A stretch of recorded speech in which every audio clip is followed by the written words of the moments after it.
스토리 칼럼, 수박 논쟁과 왕사쿠라. 상고 출신들이 서울대 법대 출신을 이겼습니다. 민주당에서 수박 논쟁이 뜨겁죠.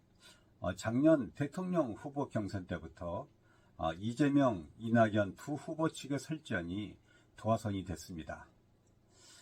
그러나 수박 논쟁의 진원지는 서슬퍼른 박정희 정권 시절에 중도 통합론을 주장했던 유진산이 왕사쿠라, 지금으로 말하면 왕수박의 원조입니다. 유진산은 정치란 정적과의 대하이며 조정과 타협에 있다는 권모술수를 썼습니다. 그래서 그는 1964년 박정희 독재와 짜고 언론윤리 법안을 통과시킵니다. 중앙정보부의 지원으로 신민당 대표에 당선된 후에 박정희 유진산 영수회담을 갖게 되죠. 유진산 개로는 이철승과 유치성 그리고 이민우를 들 수가 있습니다. 이때 김영삼을 필두로 40대 기수론이 등장합니다. 이철승은 유신 정권에 참여하는 개혁 중도 통합론을 주창하면서 사쿠라라고 비난을 받습니다.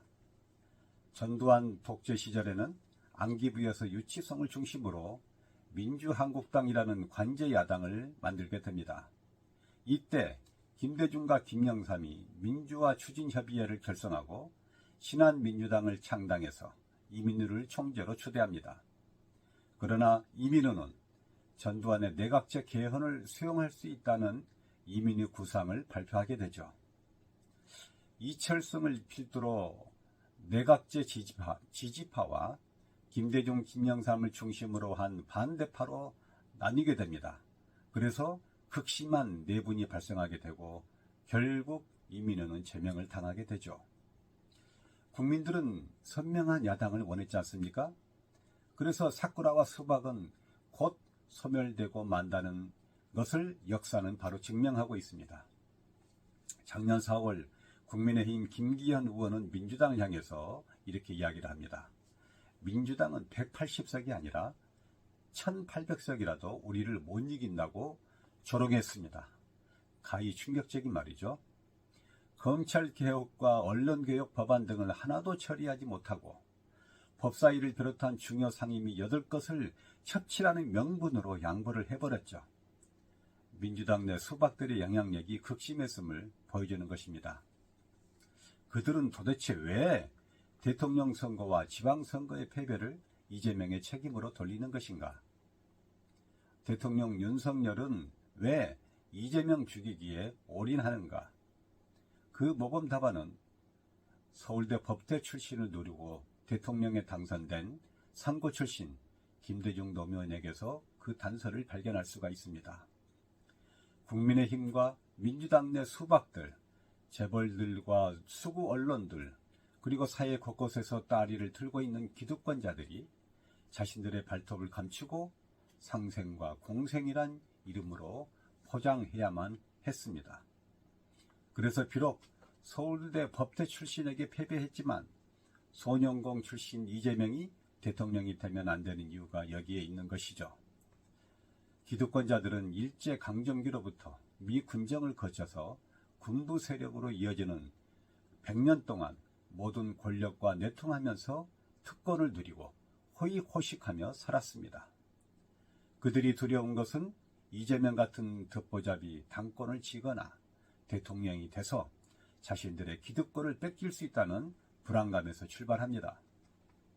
그래서 이재명에 대한 핍박은 어제 오늘의 문제가 아닙니다. 인권변호사 시절, 성남시장 시절, 경기도지사 시절, 대통령 후보 시절과 이제는 국회의원과 당대표가 된 지금에도 내외부로부터 따돌림과 집단 몰매를 당하고 있습니다. 이재명은 앞덕 기업주와 싸웠고 언론과 싸웠고 검찰과 싸웠으며 고위공직자들과 이 사회에 깊이 뿌리내린 모든 부정과 인권 탄압에 대항했습니다. 그렇기에 그는 스스로 자기 검증을 통해서 깨끗해야 하고 청렴해야 했으며 개혁적이고 불의와 타협할 줄 모르기 때문에 원칙을 강조한 승부사 이재명 죽이기는 필요했던 것입니다.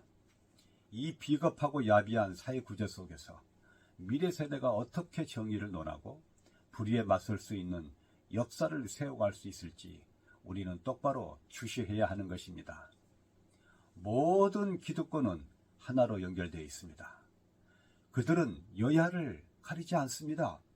비록 노무현은 갔지만 이재명은 살려야 합니다. 이것이 수박 논쟁을 끝내고 왕사꾸라 같은 미물들이 비상하지 못하게 하는 것입니다. 그래야 공정과 정의 그리고 상식이 통하는 사회가 될 것입니다.